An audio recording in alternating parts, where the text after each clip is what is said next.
The movie event of the year is finally here with Deadpool and Wolverine, and I'm not going to get into any spoilers in this review in particular. We've got a spoiler review coming up that I'm very excited to talk spoilers with you guys, but for now, let's just talk about Deadpool and Wolverine in the most vaguest and most generic way we possibly can on YouTube. Now, I don't want to be like everyone else on YouTube because there are things in Deadpool and Wolverine that you're going to hear over and over and over and over again. First of all, being the title characters themselves, Deadpool and Wolverine. They are fantastic together in this movie. The way that they take Deadpool and Wolverine and put them in this odd couple road trip journey with bloody fights and shenanigans is the best that it could possibly be on screen. And that is because of Ryan Reynolds and Hugh Jackman. That friendship that they have in real life definitely translates onto the screen through these characters. And as much as I really love Ryan Reynolds as Deadpool, I mean, it's been 6 years since he put on the red suit, and he hasn't skipped a beat. This feels like top-notch Ryan Reynolds. His wit, his sharpness, the commentary, the meta jokes, the pulp culture references, all of it is here, and it is some of the best he's ever done in the Deadpool franchise. I really want to shout out Hugh Jackman, because Hugh Jackman was someone I was really worried about him coming back, because as we all know, Logan was such a wonderful send-off for this character, and bringing him back, kind of undoing Logan.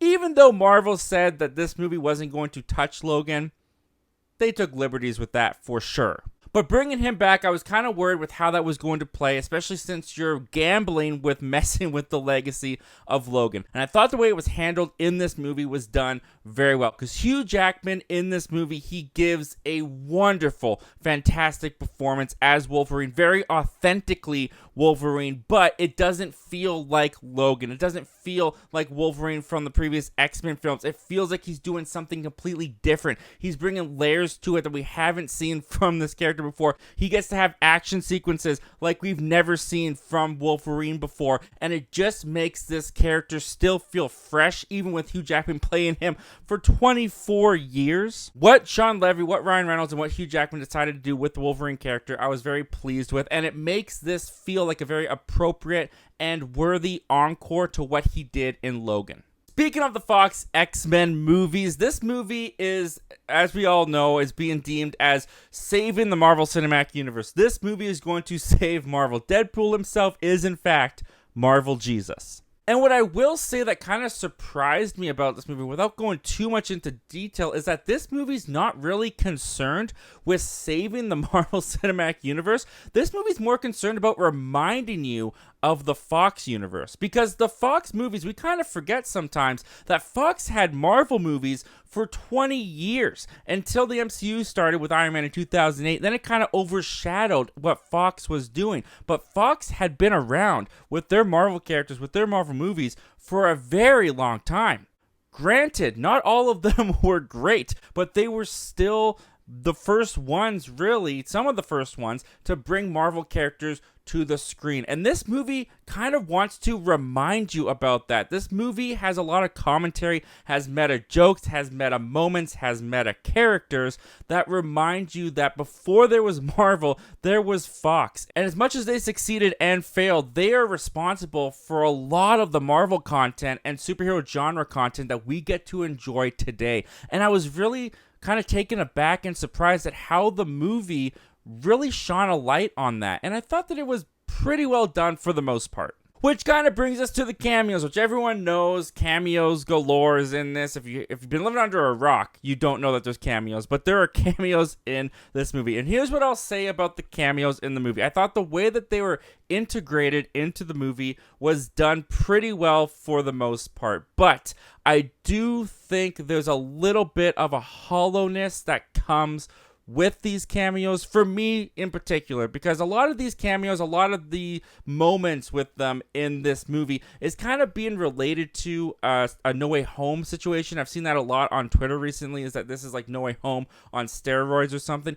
And for me personally, it kind of goes with the Fox aspect of this as well, where Fox did have Marvel characters before the Marvel Cinematic Universe started, but at the same time, some of the characters of the Fox Marvel universe aren't as beloved as Tobey Maguire and Andrew Garfield. Heck, aren't even remembered as much as Tobey Maguire and Andrew Garfield. So bringing some of these characters into this movie, while it was cool to see some of these faces come back, and trust me, there were some cameos that had me pretty giddy in the moment in the theater, the attachment for me personally wasn't really there like it was in No Way Home. And so in that way, the cameos did kind of leave me with a little bit of an underwhelming feeling, because they didn't really feel like they contributed as much to the movie as I think the movie was hoping it would, at least from my experience personally. If you've been around since Fox X-Men movies began in 2000 and followed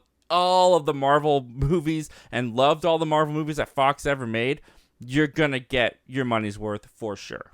And that's not to say that if these cameos don't exactly strike you the right way that you're not going to get your money's worth, because there is a lot to enjoy in Deadpool and Wolverine. The action in particular I found in this movie is some of the best action sequences that the Deadpool franchise has ever had. Yes, that helps that you've got an R rating with both Deadpool and Wolverine in this movie, but the opening sequence of this movie, I can't give it away. I really want to talk about it, but it is some of the most fun action in the entire Deadpool franchise. Heck, it's some of the most fun action in the entire MCU, and it kicks off the movie. And I thought this movie started off really, really strong. The jokes were firing on all cylinders. I was kind of getting it wrapped up in what they were attempting to do with the story, but Deadpool and Wolverine definitely does have some issues for me, and a lot of them begin when we get deeper into the second act of the movie, because that's where we kind of meet the villain, that's where we kind of meet the motivations of what's going on for the story, and it just kind of feels a little bit undercooked to me. The villain in particular, I thought was kind of terrible. The performance given by Emma Corrin, I actually thought she did a really great job with her performance, but the writing for the character, it really is just to give you exposition. It's to give you exposition of what Deadpool and Wolverine, the characters, are both going through. And in that way, this movie's heart, this movie's emotional core that it's trying to have, it felt a little forced to me, because it never really felt like it was a through line for the entire movie. It felt like the emotional beats with both Wolverine and Deadpool and the struggles that they're going through and the demons that they're trying to face, it feels like they kind of pop up jarringly as opposed to being a through line for these characters throughout the entire runtime. So in that way, when the emotional moments started to rear their heads and the jokes kind of took a back seat, it just felt like they were doing it for the sake of doing it, because these Deadpool movies are known for having emotional cores to them. So this one's got to have one too. And of all of them, it felt the most artificial to me. And the reasoning for getting Deadpool and Wolverine together in this movie feels like you're grasping at straws, to be honest with you, because as we know from the trailers, the TVA that was introduced in Loki in the Marvel Cinematic Universe, they are big players in this movie, and the way that the TVA is used in this movie, for the most part, I felt was just a little bit clunky. I feel like there was a lot of swings that Ryan Reynolds and Hugh Jackman and Shawn Levy were trying to do with this movie, with the Marvel elements that they were trying to bring in, and I don't feel like all of them clicked and worked for me all the way through. And of course, I can't really get deep into that because this movie is so big and is such an event. And that's another thing I will mention about Deadpool and Wolverine that I really appreciate, is that this is the only Marvel movie that we got this year, because this finally made Marvel once again feel like an event. I just got back from my second viewing tonight, and the theater that I was in tonight was hooting and howling, and it was so packed and so full. It felt like Marvel of old, and it just felt good. And while I do feel like the story elements of this movie and the structure of it is the biggest issue that it has, the humor here works so well. Now, it's going to work the best depending on how deep you know about past projects, behind the scenes, about Fox, about Disney, about the Marvel and Fox merger, about these actors' personal lives. They hold nothing back. They jab at every aspect of the business, of people's lives, of the actors, of the characters that they've played. There is so much meta humor, even for a Deadpool movie, that I do feel like casual audiences, some of this is going to go way over their head. There's one character in particular that pops up in this that I thought was hysterical because basically all the dialogue, everything is centered around the joke of the character, and I could tell that there were people in my audience, a majority of my audience, had no idea what these jokes were referring to.